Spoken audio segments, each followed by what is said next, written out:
বিগত আওয়ামী লীগ সরকার দেশের অর্থনীতি পঙ্গু করে দিয়ে গেছে। ব্যাংকের 1/3 টাকায় চুরি করে নিয়ে গেছে তারা। এ কারণে 2 কোটি আমানতকারী ভোগান্তিতে পড়েছেন। বেড়েছে খেলাপির ঋণও। সকালে ঢাকা বিশ্ববিদ্যালয়ে এক আলোচনা সভায় এসব কথা বলেন বাংলাদেশ ব্যাংকের গভর্নর মোস্তাকুর রহমান। জানান 50 লাখ ব্যবসায়ীকে বাংলা কিউআর পেমেন্ট সিস্টেমের আওতায় আনা হবে। খেলাপির ঋণ কমিয়ে আনতে প্রথম 6 মাসে বুলেট পেমেন্টের মাধ্যমে এক্সিটের সুযোগ দেওয়া হয়েছে। পরের 1 বছর অর্থ ঋণ আদালত আইনের মাধ্যমে ব্যবস্থা গ্রহণের উদ্যোগ নেওয়া হয়েছে। জুলাই যোদ্ধাদের সহায়তার মাধ্যমে 5,000 নতুন উদ্যোক্তা তৈরি করা হবে বলেও জানিয়েছেন গভর্নর। 2 কোটির উপরে আমানতকারী কিন্তু সাফার করেছে, কেউ এখনো করছে।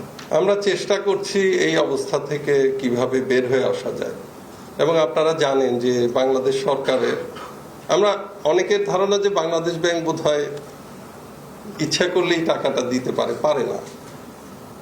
এটা আমাদের সরকারের বাজেট থেকে নিতে হয়।